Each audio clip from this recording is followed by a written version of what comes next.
सिए पढ्दा पढ्दा धेरैजनाको देख्छु मैले एउटा कुरा चाहिँ के भन्दाखेरि उहाँहरू बिबिएसहरू जोइन गरिरहनु भएको हुन्छ होइन। हामीहरूसँग पनि धेरैजना सिए पढ्नु भएको साथीहरू चाहिँ बिबिएस जोइन गर्नुभएको थियो होइन। यो चाहिँ किन जोइन गर्ने चलन छ कि ब्याकअप प्लान हो, ल यो लास्टै गाह्रो छ म सक्दिनँ भन्ने सुरुमै त्यो चाहिँ म हात छोडेर अनि अब यता चाहिँ बिबिएस पनि ब्याकअपमा चाहिँ राखिरहन्छु भन्ने हो कि होइन, यो प्रोफेसनल डिग्री हो फेरि एकाडेमीमा पछि प्रमोसनहरूको लागि काम लाग्छ भन्ने हुन्छ कि के हुन्छ म्याम यसमा चाहिँ? अब हामीले पनि जोइन गर्दाखेरि चाहिँ सुरुमा यता सिएपट्टि जोइन गरेपछि हामीलाई पनि त्यहाँ प्याकेजमै आउँदो रहेछ। अझ साँच्चै हामीले जोइन गर्दा मैले चाहिँ प्याकेजमा हुन्थ्यो क्या हाम्रो। सिए पढेपछि बिबिएस फ्रीमा? होइन त्यस्तो होइन, सिए पढेपछि बिबिएस फ्री त होइन, तर सिए पढ्दा चाहिँ बिबिएस पनि जोइन गर्नै पर्ने भनेर कलेजले नै कम्पलसरी बनाइदियो। कलेजले नै कम्पलसरी बनाइदियो। मेरो चाहिँ मेरील्यान्ड एप्लाइड के अरे Maryland applied academy career academy हो क्या, एमएससिए हो होइन। अब अहिले नाम पनि त्यसलाई पनि मोडिफाई गर्नुभएको छ, तर त्यति बेला चाहिँ त्यो नाम थियो होइन। अब त्यसमा चाहिँ मेरील्यान्ड एप्लाइड छ नि त नेपालको, के अरे हाम्रो विराटनगरको मेरील्यान्ड कलेज र एप्लाइड कलेज भन्ने दुईटाको मर्ज जोइन्ट भेन्चर जस्तो थियो होइन। त्यो भनेको एप्लाइडमा चाहिँ बिबिएस पढाइ हुन्थ्यो, यता मेरील्यान्डमा +2 पढाइ हुने हो। अनि उहाँहरूले दुईवटाले भएर सिएको इन्स्टिट्युट खोल्नु भएको। अनि त्यसपछि हामी जो यहाँ सिएमा इनरोल भयो उहाँहरू चाहिँ एप्लाइडमा बिबिएस पढ्न इनरोल हुनुपर्ने क्या। सो त्यस्तो एउटा चाहिँ अरेन्जमेन्ट चाहिँ थियो, तर त्यो त्यहाँ मात्र होइन यहाँ पनि हुँदो रहेछ क्या।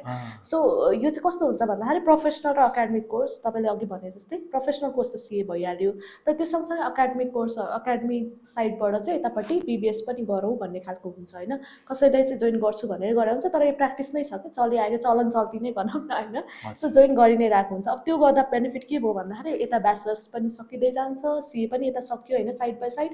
त्यसपछि यता मास्टर्स मलाई गर्न मन लाग्यो भने मास्टर्स पनि गर्न सक्यो। जस्तै मैले masters in economics MA economics गरिरहेको छु होइन, मेरो थेसिस बाँकी छ। अब अरू त सक्यो भने चाहिँ अब छिटै नै सकिहाल्छ होइन, मसँग मास्टर डिग्री पनि हुन्छ।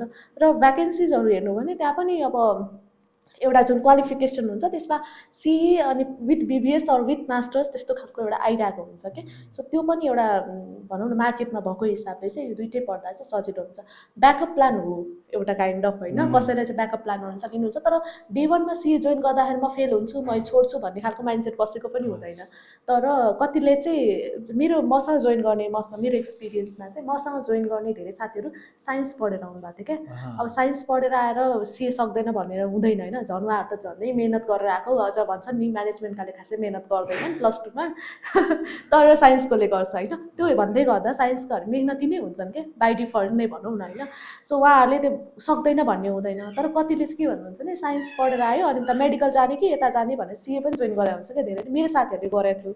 अनि उहाँहरूको चाहिँ के भने सुरुमा क्यापनमा खासै राम्रो नभइसकेपछि उहाँहरूले चाहिँ छोडेर अब उता फेरि साइन्सतिर लाग्नु भयो क्या।